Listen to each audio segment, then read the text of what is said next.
We're going to start in Module 1 with some mathematical foundations that we'll need to be successful and solve problems in college chemistry. Now, at the beginning of each module, I'll provide a list of all the learning objectives for the module, and the ones we're going to focus on in that particular video are going to be highlighted in blue. So here, for example, we're going to learn how to engage with quantitative problems, extracting what the problem is looking for, as well as any important known quantities. We're going to review solving equations for a single unknown variable using standard algebraic operations, things you've ideally seen in previous algebra courses. And then we're going to take a look at graphs, both drawing and interpreting graphs. And graphs are key. Graphs will tell you a lot about relations between variables. They don't come up super often in chemistry, but where they do come up, you want to be ready to confidently engage with graphs. All right, let's start with knowns and unknowns. Pretty much any problem that uses math, right, is going to include variables. These are quantities that might take on any particular value. And we typically associate them with letters, right? W, X, Y, Z, all that good stuff. In chemistry, the letters usually mean something. P for pressure, T for temperature, V for volume, etc. There are two types of variables that we'll see in problems. The known variables are usually pretty easy to spot. These are quantities that are given in problems, usually in the form of measurements. 5.3 atmospheres of pressure, 38 liters of volume, things like this. These are the known variables. The unknown variables, which I personally like to underline in orange, are the thing or things we're looking for. And we'll assign these letters because we don't know the values, right? And solving for one or more unknown variables is typically the goal of a quantitative problem in chemistry. If you've seen the problem before, it can be very straightforward to recognize the knowns and unknowns, pull out the knowns, do the math to solve for the unknown, and move on with your life. But if you've never seen the problem before, extracting the known and unknown variables is a key first step.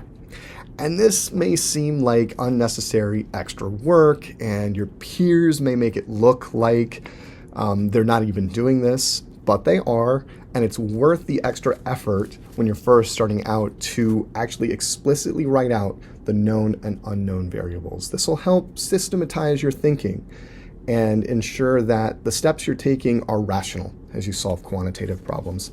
And often what this will do, once you've pulled out the knowns and unknowns, it will trigger in your mind, oh, I know a relationship between the knowns and the unknown that I can then apply, a mathematical equation or some conceptual relationship that I can apply that allows me to solve the problem.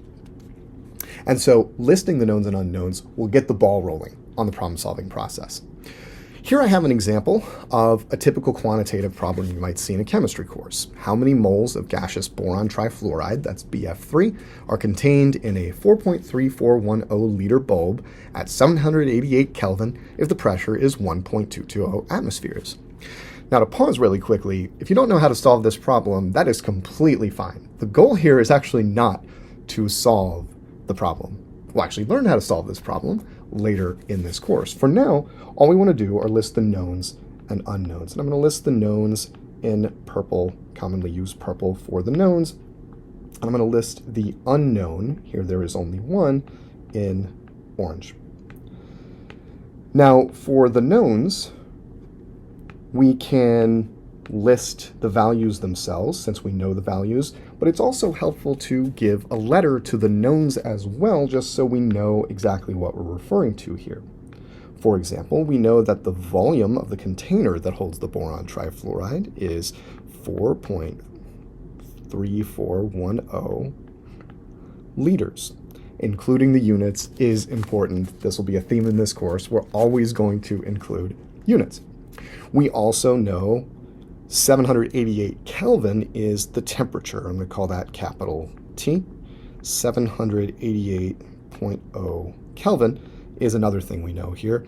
And finally, the third thing we know is the pressure, and I'm going to represent that with a capital P. The pressure is 1.220 atmospheres. Now, the unknown here is a number of moles, and we can tell that from the question text. right? How many moles? We're looking for the number of moles of BF3 in this sample. We don't know that value. We're trying to find that value, but we can give a letter to that quantity and then use algebra, essentially, to solve for that letter.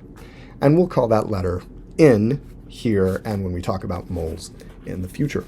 So now I've got 4 variables in the problem: volume, temperature, pressure, and number of moles.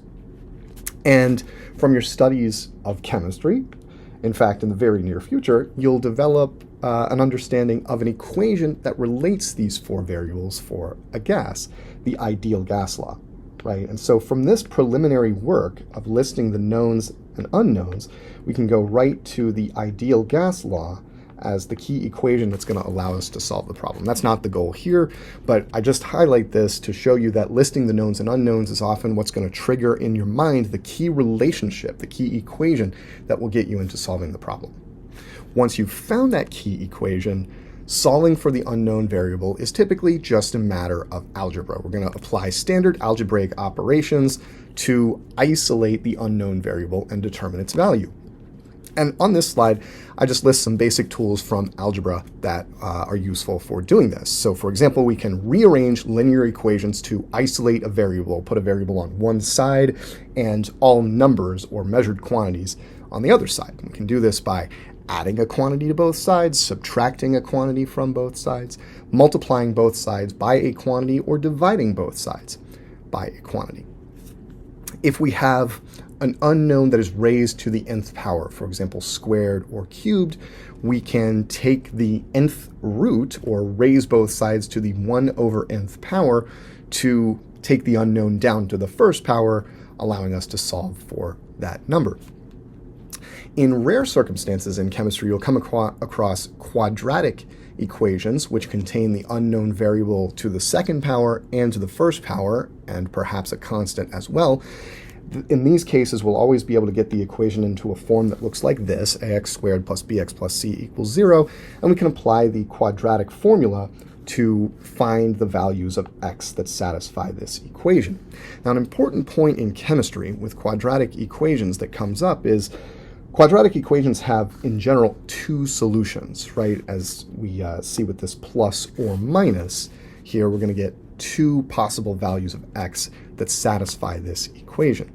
But typically in chemistry, only one of the 2 will make physical sense.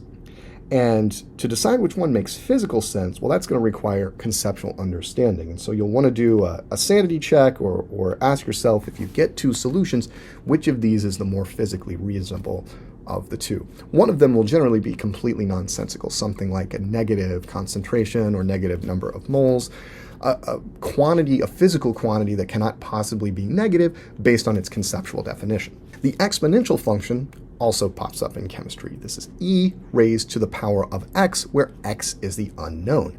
How do we solve for x in an equation that includes e to the x power? Well, we take the logarithm of both sides, and the natural logarithm, which is base e, is the most natural way to do this when e to the x appears in the equation. So for example, if we have something like e to the x is raised to a constant power, taking the natural log of both sides leads to the natural log of that constant, and the natural log of e to the x on the left. The natural log of e to the x power is x, and the natural log of k appears on the right, and this is just a number, right? Since k was a number, just a constant value at the start. If the base is something other than e, we can apply a similar procedure where we just take the natural log of both sides and then use some logarithm magic to isolate or solve for x. The natural log of n to the x power is x times the natural log of n, whatever that base may be, and so x turns out to be the natural log of k divided by the natural log of n. Just some algebraic foundations here, and if you want to review algebra in more detail, the Open Course Project at Georgia Tech has a college algebra course that has a lot more information about these fundamental algebraic operations and key ideas from algebra that you'll need to succeed in your chemistry courses as well.